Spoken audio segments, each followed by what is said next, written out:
Next question علی بھائی، نبی علیہ السلام نے فرمایا جس نے اذان کی آواز سنی اور پھر مسجد میں آ کر نماز نہ پڑھی تو اس کی نماز نہیں ہوگی، ہاں مگر عذر ہو اگر کوئی تو ٹھیک ہے، بالکل صحیح۔ جبکہ آپ کا موقف ہے کہ جماعت رہ جائے تو گھر میں بھی نماز پڑھ سکتی ہیں، کیا یہ حدیث کی مخالفت نہیں؟ یہ موقف ہے نا جی، آپ نے کہہ دیا نا کہ اگر عذر ہو تو جی، وہ بخاری مسلم میں حدیث موجود ہے نا عثمان بن مالک والی،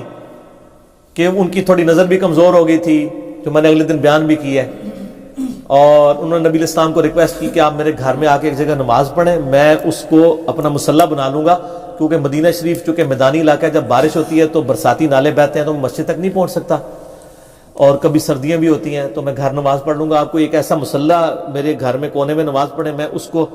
یعنی آپ کی وہ بابرکت جگہ کو، پھر حضور نے ان کے لیے نماز بھی پڑھ دی تھی، بخاری مسلم دونوں میں آتا ہے۔ عثمان بن مالک رضی اللہ تعالیٰ عنہ ساری صحابی ہیں،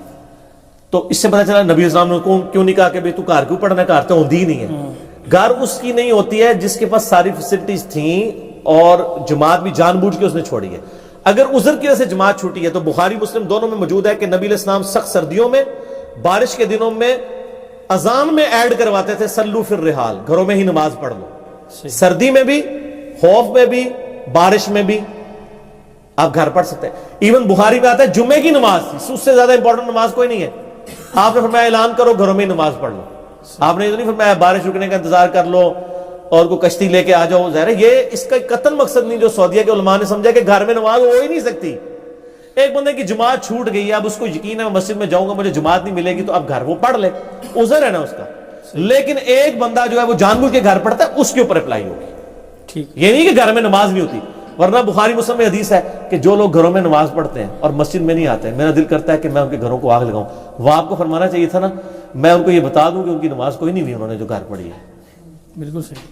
نماز ہو گئی ہے لیکن جماعت چھوڑنے پہ آپ غصہ کر رہے ہیں، ورنہ آپ کہتے ہیں میں ان کو کلیئر کٹ بتا دوں کہ جتنی مرضی پڑھ لو کوئی نہیں ہوگی، ٹھیک ہے۔ نماز فی نفسی فرض ادا ہو جائے گا، بغیر عذر کے بھی کوئی گھر پڑھ لے گا نا، نماز کا فرض ادا ہوگا، وہ جماعت چھوڑنے کا گناہ اور وبال اس کے اوپر ہوگا۔ نماز کی اہمیت بتائی گئی ہے۔ ہاں، وہ تو مسلم شریف میں حدیث ہے، عبداللہ ابن مسعود کہتے ہیں نبی علیہ السلام کے زمانے میں کوئی بیمار بھی ہوتا تھا نا، 2 بندوں کے سہارے بھی مسجد آنا پڑتا نا۔ یہ جماعت کے فضائل میں آپ کو مشکات میں ساری حدیثیں مل جائیں گی، تو وہ گھسٹتا ہوا مسجد میں آتا تھا، کہیں اس کو لوگ منافق نہ سمجھ لیں کہ یار یہ جماعت سے نماز نہیں پڑھتا، کیونکہ بخاری مسلم میں آتا ہے نا کہ منافقین پہ 2 نمازیں بڑی باری ہیں، فجر اور عشاء۔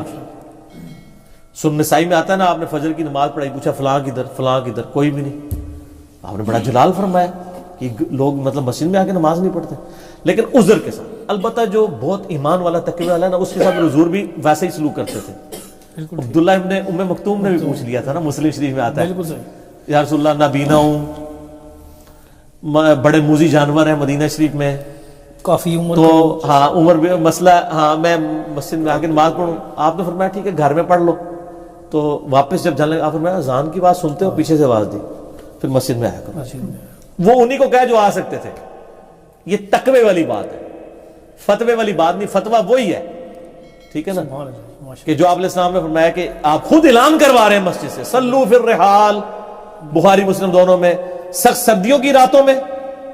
حالانکہ آپ یہ بھی کہہ سکتے تھے کہ رضائیاں لو اور مسجد میں آ جاؤ، سردی کی رات میں کیا بندہ باہر نہیں نکل سکتا؟ نکل سکتا، کوئی یار وہ کوئی رشیا میں تو نہیں ہے نا مدینہ شریف، رشیا جتنی سردی تو نہیں ہوتی نا، ریگستان میں کتنی سردی ہوتی ہوگی، لیکن سخت سردیوں میں آپ خود بھی ریگارڈ کرتے تھے یار گھروں میں پڑھ لو، بیمار نہ ہو۔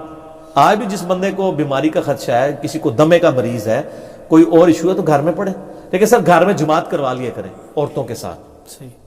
اس میں بیوی کو پیچھے کھڑا کریں، عورت ساتھ نہیں آپ کے کھڑے ہوگی، چاہے بیوی بھی ہو، عورت کی صف چونکہ علیحدہ ہوتی ہے، اگر بچے بھی ہیں چھوٹے ان کو پہلی صف بنائیں اور بیوی کو دوسری صف میں کھڑا کریں اور بچیوں کو بھی دوسری صف میں، تو آپ کروائیں، گھر میں پڑھ سکتے ہیں۔ اقامت تو ہوگی جی، جماعت کھڑی کرنے کے لیے اقامت ہوگی جی، بیٹے کے ساتھ بھی نہیں ساتھ کھڑی ہو سکتی، نہیں کھڑی ہو سکتی نا، ساتھ نہیں، اس لیے نہیں کہ وہ محرم نہ محرم کا چکر ہے، ورنہ بیوی سے زیادہ کون محرم ہے، وہ چکر یہ ہے کہ عورت اور مرد کی صف الگ ہے،